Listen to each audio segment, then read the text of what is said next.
तो आज हम देखेंगे उत्तर प्रदेश का उच्च न्यायालय या हाई कोर्ट। तो सबसे पहले हम उच्च न्यायालय के ऐतिहासिक बिंदु को देखते हैं, ऐतिहासिक परिप्रेक्ष्य को देखते हैं। ठीक, तो उत्तर प्रदेश का उच्च न्यायालय जो है वो प्रयागराज इलाहाबाद उच्च न्यायालय है। तो इसका गठन सर्वप्रथम भारतीय उच्च न्यायालय अधिनियम 1861 के तहत हुआ। तो उच्च न्यायालय जो इलाहाबाद उच्च न्यायालय है वो किस अधिनियम के तहत गठित किया गया? भारतीय उच्च न्यायालय अधिनियम 1861 के तहत किया गया। और इसका गठन जो किया गया वो 1866 में किया गया आगरा में।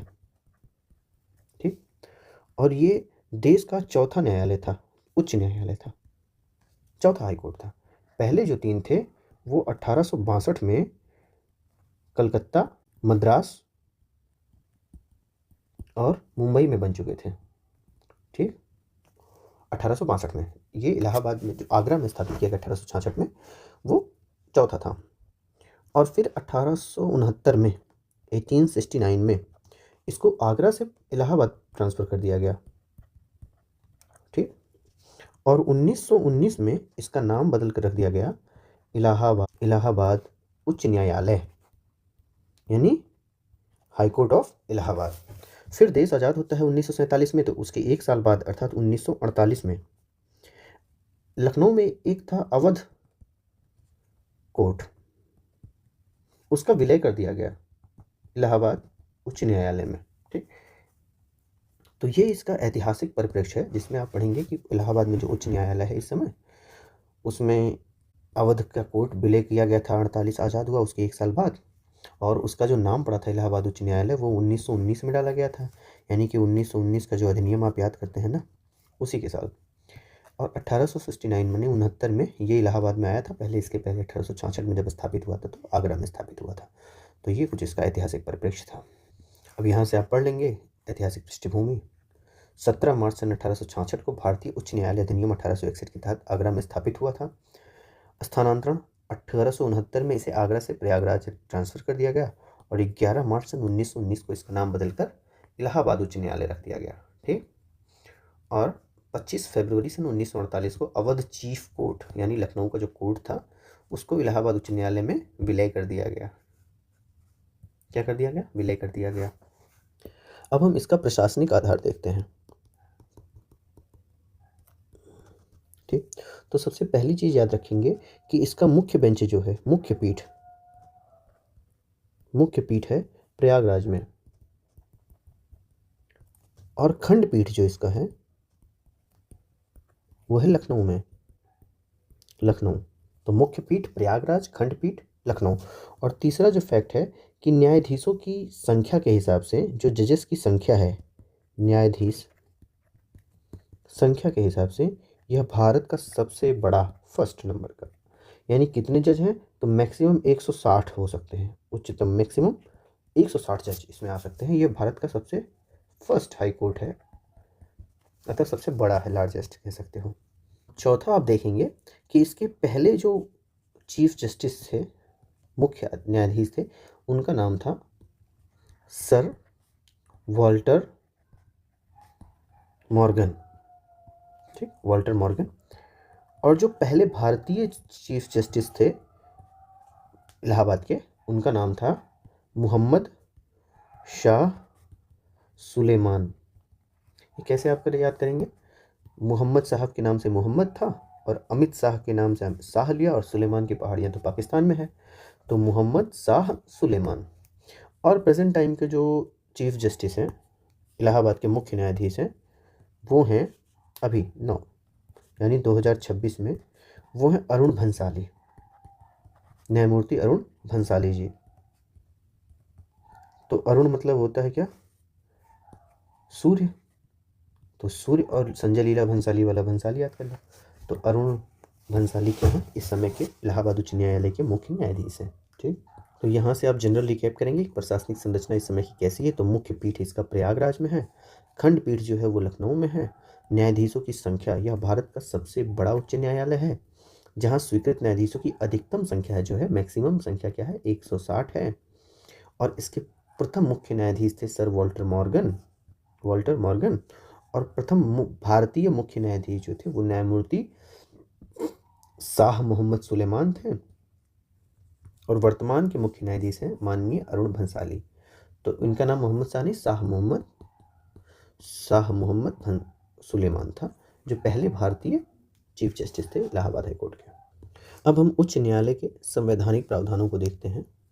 तो सबसे पहली चीज है कि जो उच्च न्यायालय है वो संविधान के अध्याय 6 में लिखा गया है और अनुच्छेद 214 से 231 तक है। ठीक, तो ये ऐसे याद रखिएगा कि 2, 1, 4 और 2, 3, 1, मतलब 2 और 4 और 1 भी है और इधर 3 तक गया। ठीक, तो अब सबसे पहले हम अनुच्छेद 214 देखते हैं क्या कहता है।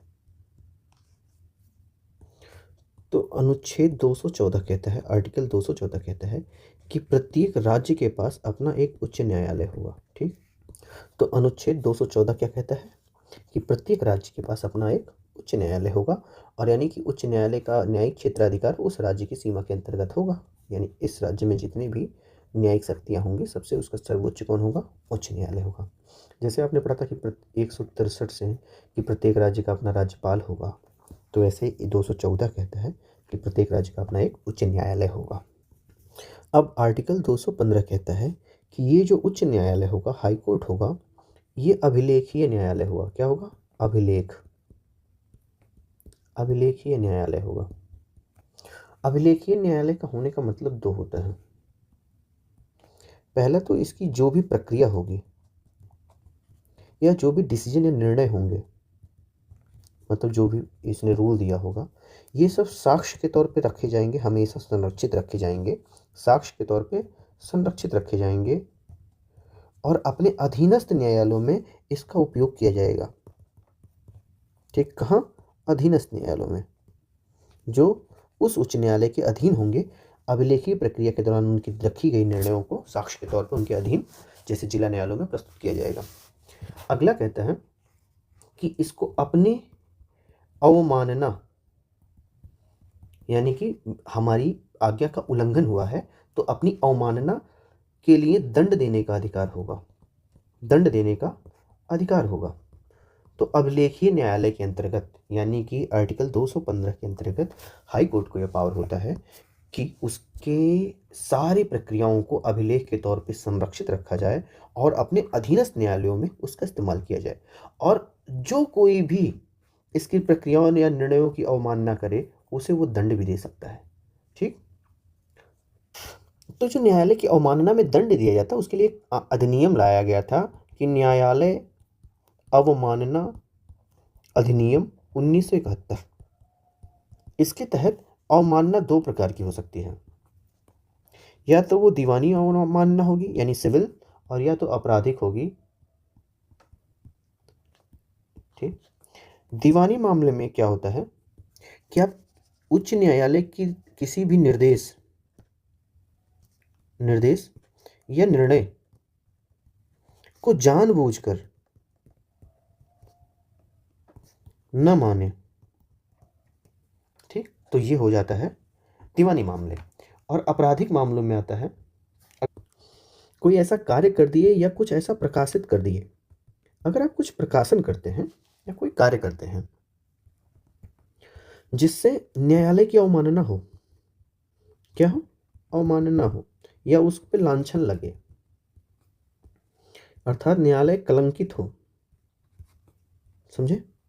या न्यायालय की जो कार्यवाही है उसके प्रति आप दुराग्रह फैला रहे हो, दुराग्रह रहे आपके प्रकाशन या कार्यों से, या कोई उसके न्यायिक प्रशासन या प्रक्रिया में आप अवरोध उत्पन्न कर दें, जो वो काम कर रहा है उसको करने ना दें, आप इतने बड़े हो जाएं, तो फिर वो आपराधिक अवमानना के अंतर्गत आता है और इसके तहत कठोर दंड मिलता है। दीवानी मामलों के तहत आपको पेनाल्टी के तौर पे कुछ रुपए फाइन भरने के लिए कह सकते हैं, लेकिन इसके तहत आप जेल भी भेजे जा सकते हैं। तो आपराधिक मामले में आप कुछ प्रकाशन या ऐसा कार्य कर दें जिससे न्यायालय कलंकित हो जाए, या उसकी कार्यवाही पे लोगों की विश्वास उठना शुरू हो जाए, या न्यायिक प्रशासन में अवरोध हो जाए, तो आपराधिक मामला होगा और इसमें आप जेल भी जा सकते हैं। इसमें तो केवल आप अगर आप निर्देश को नहीं माने तो मतलब जो भी सज़ा होगी वो पेनल्टी के तौर पे आपको भरना पड़ेगा। अब अगला हम देखते हैं आर्टिकल 216। इसके तहत कहा गया कि जो उच्च न्यायालय का गठन कैसा होगा। तो इसमें दो ही सब दिया गया है कि उच्च न्यायालय का जो गठन होगा उसमें एक होगा मुख्य न्यायाधीश और प्लस कुछ अन्य न्यायाधीश होंगे। मुख्य न्यायाधीश के साथ साथ क्या होगा, अन्य न्यायाधीश होंगे। और अन्य न्यायाधीशों की संख्या जो होगी वो कौन निर्धारित करेगा, तो वो राष्ट्रपति निर्धारित करेगा। जैसा राष्ट्रपति उचित समझे उतने ही अन्य न्यायाधीश होंगे। तो अभी उत्तर प्रदेश में जो इलाहाबाद उच्च न्यायालय है उसमें 160 मुख्य न्यायाधीश कुल न्यायाधीश है, सॉरी, ठीक। तो अनुच्छेद 216 उसके गठन की बात करता है कि उच्च न्यायालय का गठन कैसा होगा। तो संगठन ऐसा होगा कि एक मुख्य न्यायाधीश होगा और कुछ अन्य न्यायाधीश होंगे कुछ, और ये कुछ मतलब कितने होंगे, तो जैसा राष्ट्रपति उचित समझे। तो किसी भी उच्च न्यायालय में न्यायाधीशों की संख्या कौन बढ़ा सकता है, तो राष्ट्रपति बढ़ा सकता है, ठीक। यहाँ क्या प्रश्न बन सकता है कि हाई कोर्ट के न्यायाधीशों की संख्या को कौन बढ़ा सकता है। अगर किसी प्रदेश में लगता है कि न्यायाधीशों की संख्या कम और बढ़ाना है तो वो पावर किसके हाथ में है, तो राष्ट्रपति के हाथ में है, ना कि संसद के हाथ में है, ना कि किसी और व्यक्ति के हाथ में है, ठीक। अभी आप देखेंगे अनुच्छेद 217, ठीक। इसके तहत पहले 3 बात याद रखिए कि वो जो मुख्य न्यायाधीश होंगे उनकी नियुक्ति उनका त्यागपत्र, वो किसको त्यागपत्र देंगे, और उनका अगर स्थानांतरण करना हो कि एक उच्च न्यायालय से दूसरे उच्च न्यायालय में स्थानांतरण करना हो तो ये तीनों राष्ट्रपति के हाथ में है। उनकी नियुक्ति कौन करेगा, राष्ट्रपति करेगा। त्यागपत्र किसको देंगे, राष्ट्रपति को देंगे। उनका स्थानांतरण कौन करेगा, राष्ट्रपति करेगा। और चौथी चीज वो कहता है कि कार्यकाल कितना होगा, तो कहता है 62 वर्ष तक होगा, 62 ईयर्स। कोई भी एक न्यायाधीश उच्च न्यायालय में अगर हो तो 62 साल तक कार्य कर सकता है। पांचवा वो कहता है उसकी योग्यता क्या होनी चाहिए, तो योग्यता कहता है कि या तो 10 वर्ष तक जज रहा हो किसी अधीनस्थ न्यायालय में, या जैसे जिला जज रहा हो अधीनस्थ न्यायालय में, और या तो 10 वर्ष तक किसी हाई कोर्ट का वकील रहा हो। तो 10 वर्ष का न्यायिक अनुभव उसको, एटलीस्ट 10 वर्ष का, या तो यहाँ और होगा, ठीक है, या तो 10 वर्ष का न्यायिक अनुभव होना चाहिए, या तो वो जज के तौर पे कार्य किया हो अधीनस्थ न्यायालय में, और या तो किसी भी हाई कोर्ट में वो वकील के तौर पे कार्य किया हो, वही उच्च न्यायालय के जज बनने की योग्यता है। और छठवां कहा जाता है कि अगर इसको हटाना हो तो हटाएंगे कैसे, तो संविधान 2 आधार देता है। सिद्ध कदाचार, अगर कदाचार सिद्ध हो गया, या न्यायिक अक्षमता, उसकी न्यायिक अक्षमता हो या उसका कदाचार सिद्ध हो जाए। और ये कहता है 217 अनुच्छेद ही कहता है कि इसको हटाने की प्रक्रिया जो होगी, प्रक्रिया वो अनुच्छेद 124(4) में जो उच्च न्यायालय के न्यायाधीशों के लिए वर्णित की गई है उसी के अनुसार होगी। तो कौन से अनुच्छेद से हटाने की प्रक्रिया ली जाएगी, वो आर्टिकल 124 से ली जाएगी, ठीक है ना। और किस तरह की होगी, तो जैसे सर्वोच्च न्यायालय या सुप्रीम कोर्ट के न्यायाधीशों को हटाया जाता है उसी तरीके से सेम हाई कोर्ट के न्यायाधीशों को हटाया जाएगा। तो हम अनुच्छेद 217 का एक जनरल रिकैप करेंगे कि इनकी नियुक्ति भी राष्ट्रपति करेगा, ये त्यागपत्र भी राष्ट्रपति को देंगे, इनका स्थानांतरण भी राष्ट्रपति करेगा, कार्यकाल इनका 62 वर्ष का होगा, 62 ईयर्स का होगा, और योग्यता इनमें जो होनी है वो होगा 10 वर्ष का, या तो 10 वर्ष तक ये अधीनस्थ न्यायालयों में जज रहें, या तो 10 वर्ष तक किसी हाई कोर्ट में वकील बने। इनको हटाने की प्रक्रिया संसद द्वारा की जाती है, और वो सेम रहेगा जैसे सुप्रीम कोर्ट के जज हटाए जाते हैं वैसे ही हाई कोर्ट के जज हटाए जाएंगे। और हटाए जाने की प्रक्रिया 124 आर्टिकल में दी गई है, यहाँ 217 में वो प्रक्रिया नहीं दी गई है। बस इतना कह दिया गया कि जो भी 124 में लिखा गया वैसे इनको भी हटा देना, यानी सिद्ध कदाचार और न्यायिक अक्षमता पर हटाए जाएंगे। यहाँ एक प्रश्न बन सकता है क्या, कि हाई कोर्ट के न्यायाधीश को पद से हटाने की, यदि पदच्युत करने की शक्ति किसमें निहित है, शक्ति किसके पास है, तो किसके पास है, संसद के पास है, ठीक। तो कोई भी स्टेटमेंट दे दे कि उच्च न्यायालय के न्यायाधीश को राज्यपाल हटा सकता है तो गलत काट देंगे, राष्ट्रपति हटा सकता है गलत काट देंगे, विधानमंडल हटा सकता है उस प्रदेश का गलत काट देंगे, केवल और केवल देश की संसद हटा सकती है। ठीक, अब हम आर्टिकल 219 पढ़ेंगे और इसमें होता है कि हाई कोर्ट के जो जज होंगे वो शपथ लेंगे और इनको शपथ कौन दिलाएगा? वो दिलाएगा राज्यपाल। तो मुख्य न्यायाधीश या अन्य न्यायाधीशों को शपथ कौन दिलाता है? राज्यपाल दिखाता है। और वो शपथ कहाँ दिया हुआ है? तो तीसरी या थर्ड अनुसूची में दिया हुआ है। तो राज्यपाल, जैसे आप पहले पढ़े थे कि राष्ट्रपति का शपथ तीसरी अनुसूची में नहीं दिया होता, राज्यपाल का शपथ तीसरी अनुसूची में नहीं दिया होता, लेकिन उच्च न्यायालय के न्यायाधीशों का शपथ तीसरी अनुसूची में दिया होता है। तो आपने पढ़ा था ना कि राज्यपाल का जो शपथ होता है वो 159 में दिया है, लिखा है कि क्या शपथ लेंगे, लेकिन जो हाई कोर्ट के जजेस का है वो तीसरी अनुसूची में लिखा है कि वो क्या शपथ लेंगे, अनुच्छेद में नहीं लिखा है। अनुच्छेद में ये लिखा है कि वो शपथ लेंगे और उनको राज्यपाल दिलाएगा, और वो शपथ क्या होगी वो तीसरी अनुसूची में है, जबकि राज्यपाल के मामले में उनका शपथ ही 159 में दिया गया है। अभी हम देखेंगे आर्टिकल 220। इसमें कहता है कि उनका वेतन भत्ता क्या, तो कहता है वेतन भत्ता जो भी होगा वो कौन निर्धारित करेगा? तो संसद निर्धारित करेगी, संसद द्वारा निर्धारित होगा। ठीक, और दूसरी बात कहता है ये कि अगर संसद विधि द्वारा नहीं बनाती है तो जो सेकंड अनुसूची में है उसी अनुसार दिया जाएगा। तो अभी आपने पढ़ा कि थर्ड अनुसूची में शपथ दिया है और सेकंड अनुसूची में वेतन दिया है, वेतन या भत्ता। ठीक, तो ऐसे याद रखिए कि पहले सेकंड आएगा तो पहले हम वेतन लेंगे, तब जाके हम शपथ की बात करेंगे कि भाई तुम्हारे लिए अच्छे से काम करेंगे। पहले बताओगे ना कि वेतन क्या मिलेगा हमको, तब तो हम शपथ लेंगे तुम्हारे लिए कि अच्छा काम करेंगे, कि तुम्हारे यहाँ अंडर में काम ही नहीं करेंगे। तो ऐसे जब भी कंफ्यूज हो कि सेकंड अनुसूची में वेतन है कि थर्ड अनुसूची में वेतन है, तो पहले वेतन फिर शपथ, पहले शपथ नहीं ले लेंगे कि तुम्हारे यहाँ काम करेंगे। ठीक, और यही अनुच्छेद 220 कहता है कि पद पर आने के बाद, पद के दौरान वेतन भत्ते या लाभ या वेतन या भत्तों में कोई अलाभकारी परिवर्तन नहीं किया जा सकता। अलाभकारी परिवर्तन नहीं किया जा सकता जब तक वो पद पे है। पद पे धारण करने के पहले आप जो भी वेतन में भत्तों में बढ़ोतरी या वृद्धि या कमी करना हो कर दीजिए, और हमको बता दीजिए कि भाई तुमको इतना मिलेगा, इतना पैसा मिलेगा, और इस पैसे पे क्या तुम उच्च न्यायालय के जज बनोगे? तो मैंने अगर कह दिया हाँ, तो जब तक मैं रहूँगा यानी 62 साल तक, तब तक आप मेरे वेतन भत्तों या किसी भी लाभकारी परिवर्तन को काट नहीं सकते, कम नहीं कर सकते। हाँ, बढ़ाने मन के बढ़ा दीजिए संसद विधि द्वारा। संसद क्या करेगी? कानून बनाएगी, तो उस कानून के तहत वेतन भत्ते आदि लाभकारी परिवर्तन किए जा सकते हैं, लेकिन अलाभकारी मतलब कटौती तो नहीं कर सकते आप। अब आते हैं सबसे इंपॉर्टेंट आर्टिकल पे, जो उच्च न्यायालय का सबसे महत्वपूर्ण है, वो है आर्टिकल 226, और इस अधिकार को कहते हैं रिट अधिकार। तो सुप्रीम कोर्ट क्या कर सकता, हाई कोर्ट का रिट अधिकार जो है वो किसी व्यक्ति का अगर मूल अधिकार यानी fundamental right, FR, fundamental right का हनन होता है, तो उसके लिए सुप्रीम कोर्ट 5 तरीके का रिट जाहिर कर सकती है। ये 5 तरीका क्या होता है? पहला होता है बंदी प्रत्यक्षीकरण, बंदी को प्रत्यक्ष करो। दूसरा होता है उत्प्रेषण, कोई भी मामला है जो निचली अदालत में है उसको कहता है मेरे पास भेज दो, या जो भी निर्णय तुमने दे दिया है उसको खंडित कर देता है।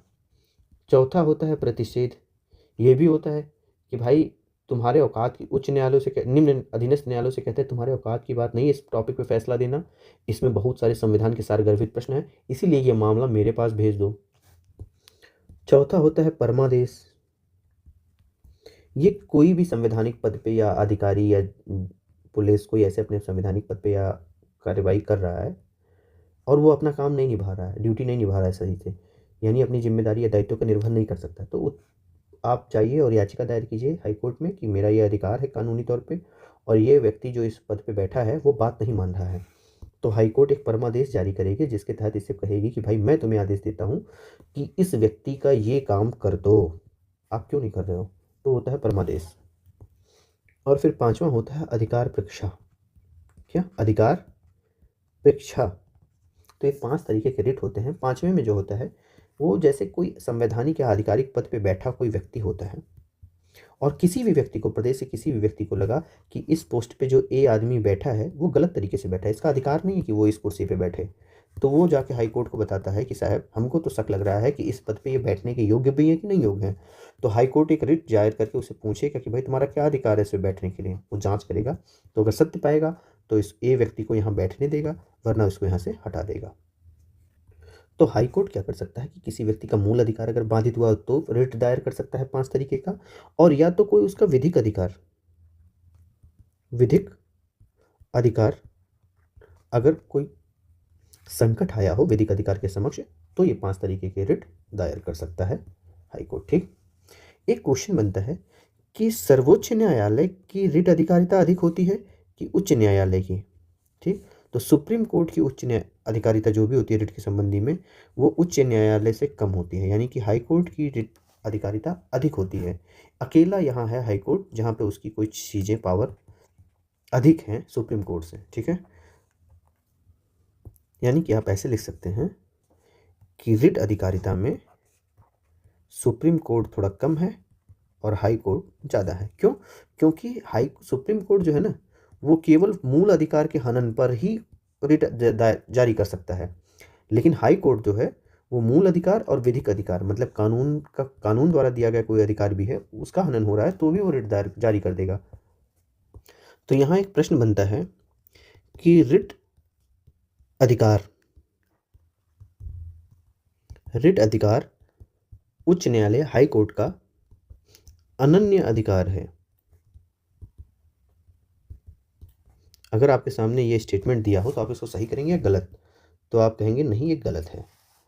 अनन्य मतलब होता है एक्सक्लूसिव, अनन्य मतलब होता है अनन्य अधिकार, मतलब एक्सक्लूसिव पावर, आपके अलावा वो पावर किसी के पास ना हो। तो अनन्य अधिकार कैसे होगा भाई? तुम भी रिट दायर करते हो और सुप्रीम कोर्ट भी रिट दायर करता है, तो अनन्य अधिकार ना होके वो सर्वोच्च न्यायालय के समवर्ती है। ठीक, तो उच्च न्यायालय का अनन्य अधिकार रिट दायर करना नहीं है। अभी हम देखेंगे आर्टिकल 227 यानी 227, ये कहता है कि जो उच्च न्यायालय है अपने न्यायिक क्षेत्राधिकार में, यानी जिसका जितना लंबा उसका न्यायिक क्षेत्राधिकार है, उसके अंतर्गत सभी अधीनस्थ न्यायालयों प्लस जितने भी अधिकरण हैं, जैसे प्रशासनिक अधिकरण हैं, उनका अधीक्षण करेगा। क्या करेगा? अधीक्षण, मतलब एक तरीके से अध्यक्ष के रूप में कार्य करेगा कि मैं ही अध्यक्ष हूं, मैं ही बॉस हूं। बॉस होगा, तुमको निर्देश दे सकता हूं, तुम्हारे लिए गाइडलाइन, मतलब निर्देश जो भी होगा तुम मेरा मानोगे, या दिशा निर्देश जो भी होगा गाइडलाइन तुम मानोगे। तुम्हारे अगर कोई मामले हैं जो अधीनस्थ न्यायालयों में चल रहे हैं तो उसको स्वतः संज्ञान में ले सकता है, या फिर कह सकता है तुम मेरे पास ऊपर भेजो, उस पर फैसला सुनाकर अपना फैसला उस अधीनस्थ न्यायालय को भेज सकता है। तो इस तरह का अधीक्षण शक्ति उसके पास होती है। अब हम महत्वपूर्ण अगला जो है वो आर्टिकल 229 यानी 229 है। आर्टिकल 229 कहता है कि सर्वोच्च न्यायालय को चलाने के लिए जितना प्रशासनिक व्यय है, यानी उसके प्रशासन पे जो खर्च आएगा, वो प्रदेश के संचित निधि पर भारित होगा। कब पे होगा? संचित निधि ऑफ स्टेट के, यानी उस स्टेट की संचित निधि पर भारित होगा। संचित निधि पर भारित होने का मतलब क्या होता है कि अगर कोई व्यय संचित निधि पर भारित है तो जब बजट पेश होगा, बजट के दौरान जो भी विधायक होंगे उस पर वोट नहीं दे सकते, केवल चर्चा कर सकते हैं। यानी आप ऐसा नहीं कर सकते कि आप इसके कभी ऐसी स्थिति आ जाए कि बजट की चर्चा के दौरान विधायकों ने वोट दिया और प्रशासनिक खर्च पास ही नहीं हुआ, यानी कि कल से हाई कोर्ट को अपना कोर्ट चलाने के लिए कोई पैसा ही ना मिले, है ना। तो इसीलिए संचित निधि पर भारित होना कहते हैं कि विधायक के हाथ में है ही नहीं, आप चर्चा कर सकते हैं लेकिन वोट नहीं दे सकते इस पर, यह स्वतः ही पास हो जाएगा, यानी ऑटो पेमेंट हो जाएगा संचित निधि से प्रशासनिक व्यय पर। यहाँ एक मुख्य बात बहुत ध्यान दीजिएगा कि जितने भी प्रशासनिक खर्च, यानी कि जितने भी अधिकारी होते हैं या कर्मचारी कह लो, जितने भी कर्मचारी होते हैं सुप्रीम कोर्ट के, उनके वेतन या भत्ते या पेंशन सभी स्टेट के संचित निधि पर भारित होते हैं। लेकिन बट जो न्यायाधीश होगा, जो जज होंगे, उनका पेंशन वो केंद्र के संचित निधि पर भारित होगा। तो डिफरेंस आपको समझ में आ रहा होगा कि अगर उच्च न्यायालय के कर्मचारी या अधिकारियों की बात करें, मतलब जो जज नहीं है उस हाई कोर्ट में, उनको उनके पेंशन की बात करें या उनका तो सब कुछ स्टेट के संचित निधि पर भारित रहेगा। लेकिन जब न्यायाधीश आएंगे तो न्यायाधीश का वेतन और भत्ता तो संचित निधि पर भारित रहेगा, लेकिन जब न्यायाधीशों के उच्च न्यायाधीशों के पेंशन की बात आ जाती है तो वो केंद्र के संचित निधि पर भारित होती है। अर्थात जब तक वो किसी देश, किसी प्रदेश में, एक स्टेट में वो न्याय की सेवा दे रहे हैं, तब तक वो स्टेट उनका खर्चा उठाएगा। अब जब आप रिटायर हो गए, हमारे प्रदेश को न्याय वाली सेवा नहीं दे रहे हैं, आपको पेंशन लेना है, तो केंद्र सरकार आपका पेंशन दे, जो राष्ट्रपति आपको नियुक्त किया है वो जाने केंद्र सरकार। हम तो तभी तक आपका वेतन दे सकते हैं जब तक आप वेतन या भत्ता दे सकते हैं, जब तक आप हमको न्यायिक सेवाएं दे रहे हैं। ठीक, अब अगला हम देखते हैं आर्टिकल 231, मुख्य इंपॉर्टेंट है। इस ये कहता है कि संसद विधि द्वारा, कौन, संसद विधि द्वारा मतलब नियम बना के या कानून बना के विधि बनाए, विधि द्वारा किसी भी उच्च न्यायालय को, किसी भी हाई कोर्ट को एक या एक से अधिक स्टेट की जिम्मेदारी सौंप सकती है। एक स्टेट ले लो, एक यूटी ले लो, या दोनों ही स्टेट ले लो। ठीक, तो संसद अगर चाहेगी तो एक ही उच्च न्यायालय को दो प्रदेशों की जिम्मेदारी सौंप देगी, यानी उसके न्यायिक क्षेत्राधिकार में विस्तार कर देगी। तो चाहे उसको केंद्र शासित एक राज्य के साथ एक केंद्र शासित प्रदेश दे दे या दोनों राज्य की शक्ति दे दे। ठीक, तो यहाँ एक क्वेश्चन बन सकता है, प्रश्न, कि हाई कोर्ट के न्यायिक क्षेत्राधिकार का विस्तार कौन कर सकता है? तो संसद कर सकती है विधि द्वारा, यानी कानून बना के। अब इस उच्च न्यायालय की कुछ मुख्य बातें जान लेते हैं। तो अनुच्छेद 227 में आपने देखा था कि राष्ट्रपति उसकी, अनुच्छेद 217 में कि नियुक्ति जो करता था वो राष्ट्रपति करता था। तो लेकिन ये नियुक्ति की एक प्रक्रिया होती है, उसको भी समझ लेते हैं। तो किसी भी हाई कोर्ट में जब आप मुख्य न्यायाधीश की नियुक्ति राष्ट्रपति करता है तो वो दो लोगों से परामर्श लेता है। किससे किससे? पहला तो उस प्रदेश के राज्यपाल से, और दूसरा भारत के मुख्य न्यायाधीश से, यानी सुप्रीम कोर्ट के chief justice of India, CJI, Bharat के मुख्य न्यायाधीश से। ठीक, लेकिन जब अन्य न्यायाधीशों की नियुक्ति करता है मुख्य न्यायाधीश के अलावा, तो राष्ट्रपति केवल और केवल उस हाई कोर्ट के मुख्य न्यायाधीश से जिनकी पहले नियुक्ति कर चुका है, केवल और केवल उन्हीं से परामर्श लेगा कि भैया आप मुख्य न्यायाधीश हैं, आप बताइए किसको किसको अपने अंडर में काम लेना चाहते हैं। तो जब आप मुख्य न्यायाधीश की, हाई कोर्ट के मुख्य न्यायाधीश की नियुक्ति करेगा राष्ट्रपति, कौन, राष्ट्रपति, तो राष्ट्रपति सलाह लेगा राज्यपाल से और भारत के मुख्य न्यायाधीश यानी CJI ऑफ इंडिया से। और जब इसी हाई कोर्ट के अन्य न्यायाधीशों की नियुक्ति करेगा तो हाई कोर्ट के उसी मुख्य न्यायाधीश से परामर्श लेगा कि आप अपने अंडर में किन किन को न्यायाधीश के तौर पर रखना चाहते हैं। ठीक, अब एक और मुख्य बात आती है कि अनुच्छेद 227 में आपने पढ़ा था कि हाई कोर्ट के पास अपने अधीन सभी अधीनस्थ न्यायालयों और प्रशासनिक अधिकरण यानी ट्रिब्यूनल्स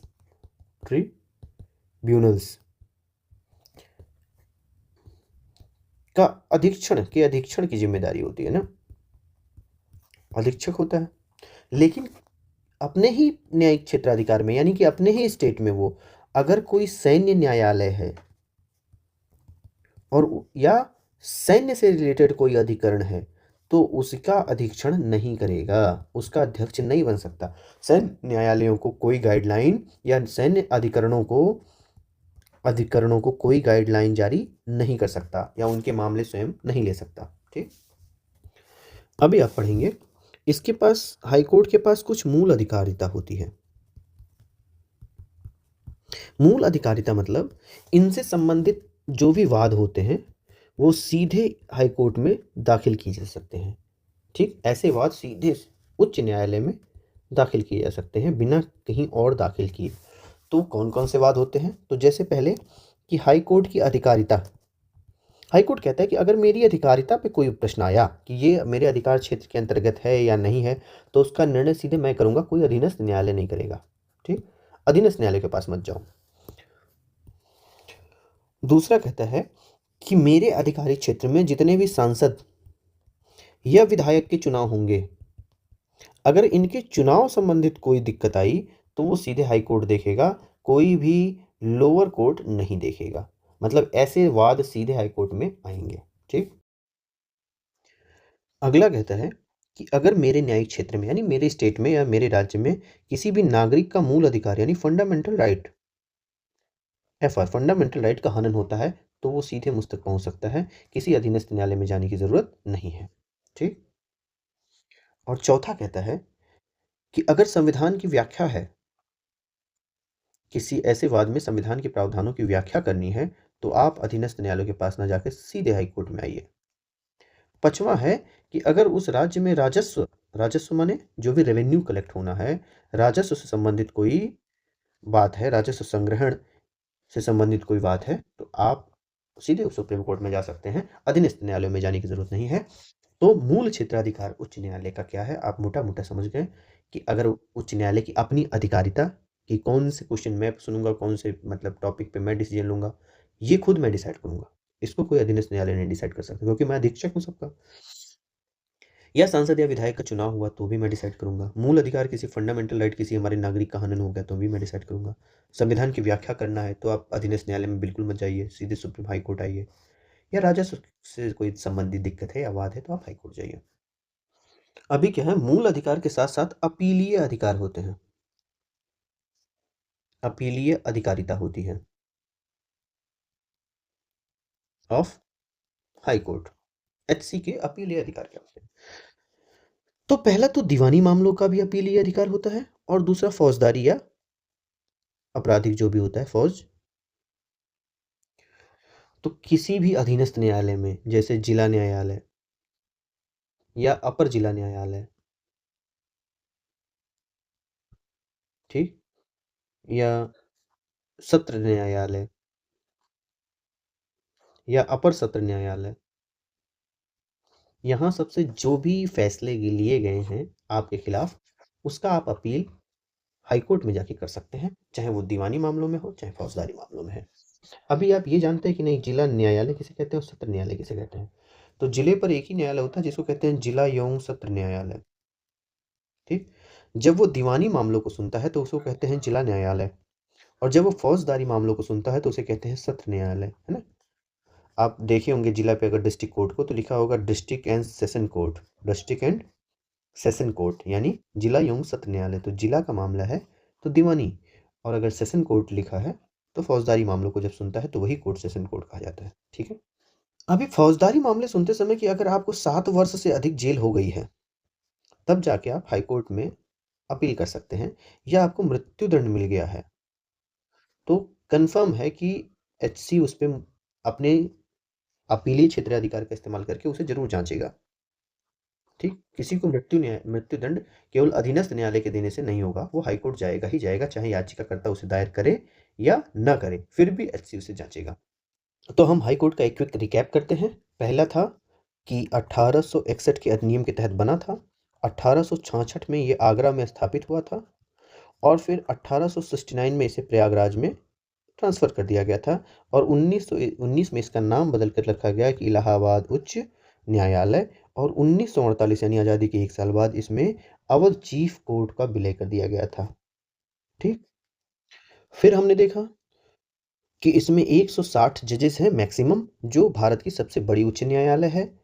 इसका मुख्य पीठ है प्रयागराज में और खंडपीठ है लखनऊ में। इसके प्रथम जो थे वो थे सर वॉल्टर मॉर्गन, और प्रथम भारतीय जो मुख्य न्यायाधीश थे बने वो थे शाह मोहम्मद सुलेमान, और अभी के हैं अरुण भंसाली जी। फिर देखा आर्टिकल नंबर 214 जिसके तहत प्रत्येक स्टेट में एक एचसी होगा। आर्टिकल 215 यही एचसी जो होगा वो अभिलेख न्यायालय होगा, और अभिलेख न्यायालय होने का मतलब वो अपनी अवमानना के लिए दंड देगा और उसके जो प्रक्रिया या साक्ष्य के तौर पे सुरक्षित रखे जाएंगे। फिर अनुच्छेद 216 कहता है कि एक होगा chief justice of high court और कुछ अन्य न्यायाधीश होंगे, और अन्य न्यायाधीशों की संख्या कितनी होगी वो डिसाइड करेगा राष्ट्रपति समय समय पर अपने अनुसार। फिर आता है 217 कि इनकी नियुक्ति राष्ट्रपति करेगा, इनकी पदोन्नति इनका स्थानांतरण और ये त्यागपत्र भी राष्ट्रपति को ही देंगे। और आता है इनकी योग्यता जो होनी चाहिए वो 10 वर्ष या तो किसी अधीनस्थ न्यायालय में जज के तौर पे काम करें और या तो किसी हाई कोर्ट में वकील के तौर पे काम करें। इनकी मैक्सिमम जो एज हो सकती है वो 62 साल तक हो सकती है और इनको हटाया जाएगा सुप्रीम कोर्ट के जज की तरह इनको भी हटाया जाएगा, जिसकी प्रक्रिया हमें आर्टिकल 124 में दी गई है। 219 के तहत इनका जो शपथ होगा वो तीसरी अनुसूची में दिया गया है, थर्ड अनुसूची में दिया गया है और इनकी शपथ कौन दिलाएगा? राज्यपाल दिलाएगा। फिर आता है 220। 220 कहता है कि वेतन जो भी होगा उसका निर्धारण कौन करेगा? तो निर्धारण करेगा संसद या तो सेकेंड अनुसूची के अनुसार दिया जाएगा और अलाभकारी परिवर्तन पद के दौरान नहीं किया जा सकता। तो यहां ध्यान दीजिएगा कि वेतन का निर्धारण संसद करेगा, वेतन देगा विधान वहां के राज्य के संचित निधि से। वेतन कौन देगा? राज्य के संचित निधि से। और पेंशन कौन देगा? पेंशन देगा केंद्र के संचित निधि से, केंद्र के संचित निधि से। ठीक, न्यायाधीशों के लिए आर्टिकल 226 के तहत 226 के तहत 5 रिट अधिकारिता थे। एक था बंदी प्रत्यक्षीकरण, उत्प्रेषण, प्रतिषेध, परमादेश, अधिकार परीक्षा और ये सब दो आधारों पर दिया जा सकता है, या तो फंडामेंटल राइट का उल्लंघन ये हुआ तो और या तो विधिक अधिकारों का उल्लंघन हुआ हो किसी नागरिक के। और दूसरी बात, क्या रिट दायर करने की क्षमता अनन्य अधिकार है? तो अनन्य नहीं है, बल्कि सुप्रीम कोर्ट की अधिकारिता के ही समान है।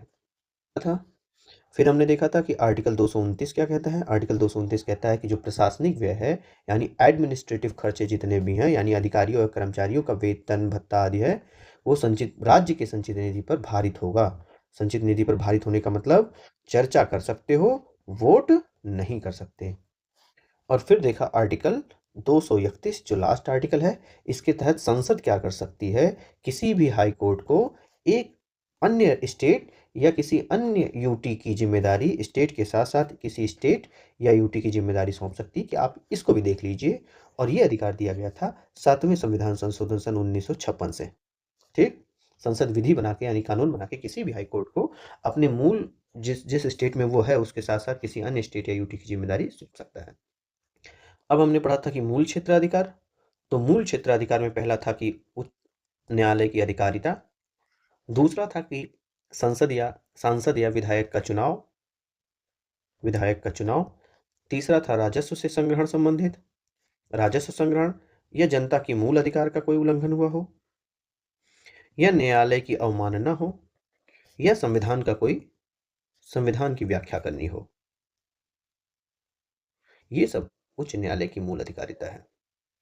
फिर हमने देखा था कि अपीलीय क्या था? तो अपील आप किसी भी अधीनस्थ न्यायालय से जा सकते हैं। अधीनस्थ न्यायालय ने अगर आपके खिलाफ चाहे दीवानी मामले का कोई फैसला सुना दिया हो या फौजदारी मामले का फैसला सुना दिया हो, फौजदारी की एक लिमिट की गई, 7 वर्ष से अधिक सजा मिली हो या तो आपको सीधे मृत्युदंड दिया गया हो, ठीक, तो आप अपील कहाँ कर सकते हैं? किसी भी हाई कोर्ट में जाके अपील कर सकते हैं। अरे किसी भी नहीं, मतलब अपने क्षेत्र के हाई कोर्ट में जा सकते हैं। और एक था अपील में कि अगर किसी भी उच्च न्यायालय के न्यायिक क्षेत्राधिकार के अंतर्गत सैन्य न्यायालय है या सैन्य अधिकरण है तो उसके खिलाफ आप याचिका दायर नहीं कर सकते हाई कोर्ट में। ठीक, और कोई भी अगर प्रशासनिक अधिकरण है तो इसके फैसले के खिलाफ आप हाई कोर्ट में जा सकते हैं, लेकिन सैन्य न्यायालयों के खिलाफ आप हाई कोर्ट में नहीं जा सकते। ठीक, एक फैक्ट आपने और देखा था कि इलाहाबाद जो उच्च न्यायालय 1866 में गठित किया गया था, ये देश का चौथा उच्च न्यायालय है। इसके पहले 3 और बने थे, जो कलकत्ता में बन गया था, मद्रास में बन गया था और मुंबई में बन गया था। ठीक, और ये सब बने थे 1862 में और ये बना था आगरा के 1866 में। ठीक।